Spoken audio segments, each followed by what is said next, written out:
Magandang umaga, narito na ang mga balita sa inyong PRTV Newsbreak. Ilang oras na lang at sisimulan na ang paglilitis ng Senate Impeachment Court kay Vice President Sara Duterte. Alamin natin ang pinakahuling sitwasyon doon mula kay Angela Babad. Angela. Naomi, sa katatapos nga lamang na routine flag ceremony ng Senado, sinabi ni Senate President Sherwin Gatchalian na handa na ang institusyon para sa mangyayaring makasaysayang paglilitis ng impeachment case ni Vice President Sara Duterte ngayong araw. At bagamat walang kumpirmasyon kung darating ang bise, sinabi ni Gatchalian na handa na ang Senado pagdating sa usapin ng seguridad at kaayusan. Kani-kanina nga lamang ay nasilayan natin ang pag-iinspeksyon ng K9 EOD unit sa lahat ng kwarto. Sa Soto at Tañada rooms mananatili ang Defense Counsel ni VP Sara, habang sa Padilla Room naman mananatili ang prosecution panel.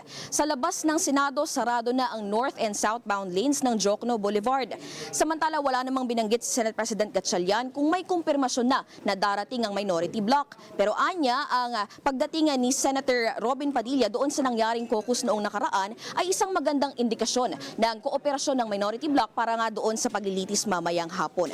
Maya-maya lamang 10 a.m. magkakaroon muli ng All Senators Caucus bilang paghahanda nga ng mga senator judges doon sa mangyayaring paglilitis. Naomi? Maraming salamat, Angela Babad.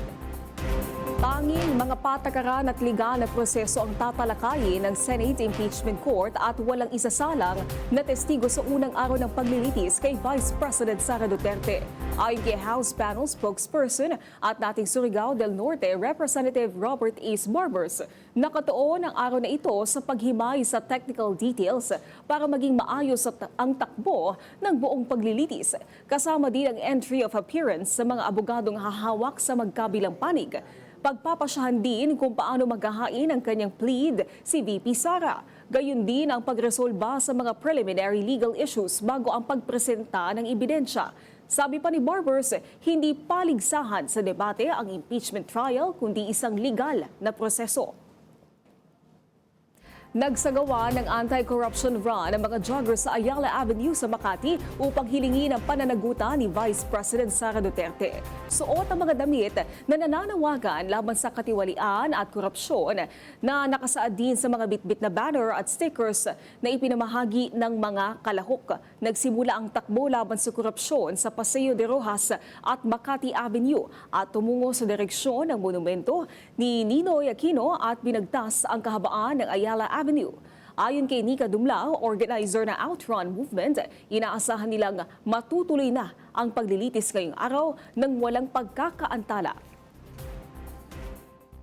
The accountability of all corrupt politicians. We know that tomorrow is actually the start of the impeachment process of Vice President Sara Duterte. So, banner call natin, habulin ang magnanakaw. Umabot sa tinatayang $2.5 billion sa mga ipinangakong pamumuhunan sa Pilipinas sa mga kumpanya mula sa Canada kasunod ng pagbisita ni Pangulong Ferdinand R. Marcos Jr. doon. Ayon sa Pangulo, sasaklaw ang mga investments sa mga sektor ng pagmimina, enerhiya, information technology, business process management at digital economy na inaasahang lilikha ng mas maraming hanap buhay at magpapasigla sa ekonomiya. Sinabi din ng palasyo na patuloy ang pag-uusap ng Pilipinas at Canada para sa posibleng free trade agreement, kasabay ng pagpapalalim ng kooperasyon sa teknolohiya, artificial intelligence at seguridad. Pinaghahanap ngayon ng Kabakan Cotabato LGU ang lalaking nag-check-in sa isang lodging house kasama ang isang babaeng mag-aaral. Hinala ng pulisya, nilansin ng suspect ang bata para gawa ng kahalayan. May detalye si Jam Nueva. Jam. Naomi, laking pasalamat ng otoridad sa Kabakan Cotabato nang hindi matuloy ang planong pananamantala ng isang matandang lalaki na nagpakilalang tatay ng biktimang mag-aaral sa Kabakan Cotabato. Sa kuwang ito ng CCTV ng lodging house, makikitang pumasok ang matandang lalaki. Kasunod niya ang isang naka-uniforming bata noong July 3. Ayon sa Kabakan Municipal Police Station, pauwi mula sa eskwelahan ang biktima alas 11 ng umaga nang lapitan umano ito ng sospek, nagpatulong siya sa bata para buhatin ang kanyang mga gamit. Dinala siya ng sospek sa lodging house. Anak daw niya ang bata, pakilala ng sospek sa cashier, kaya nabigyan ng kwarto. Pagpasok sa loob, inalok umano ng sospek ng pera at inumin ng bata at inilit umupo sa tabi niya. Dito na tumakas ang bata. Nagalok ang lokal na pamahalaan ng Kabakan ng 100,000 pisong reward sa anumang impormasyong makapagtuturo sa sospek. Ako si Jam Nueva ng PRTV News. Nagseserbisyo para sa Pilipino. Maraming salamat, Jam Nueva. Binati ni Pangulong Ferdinand R. Marcos Jr. si Filipina tennis star Alex Ayala matapos gumawa ng kasaysayan bilang kauna-unahang Filipina na nakaabot sa 4th round ng Wimbledon. Ayon sa Pangulo, nagbigay ng karangalan si Ayala sa buong bansa.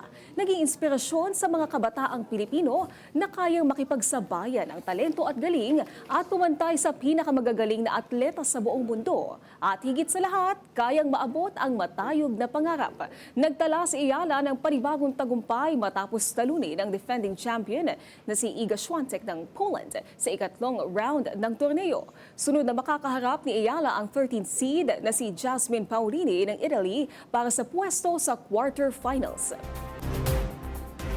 At yan ang mga balitang nakalap ng inyong PRTV Newsbreak. Live kami sa free-to-air Beam Channel 31, Signal Channel 31 at sa YouTube. Tumutok din sa aming social media accounts sa Instagram, Facebook at TikTok sa @PRTV Prime Media. Ako po si Naomi Tiburcio. Magandang umaga.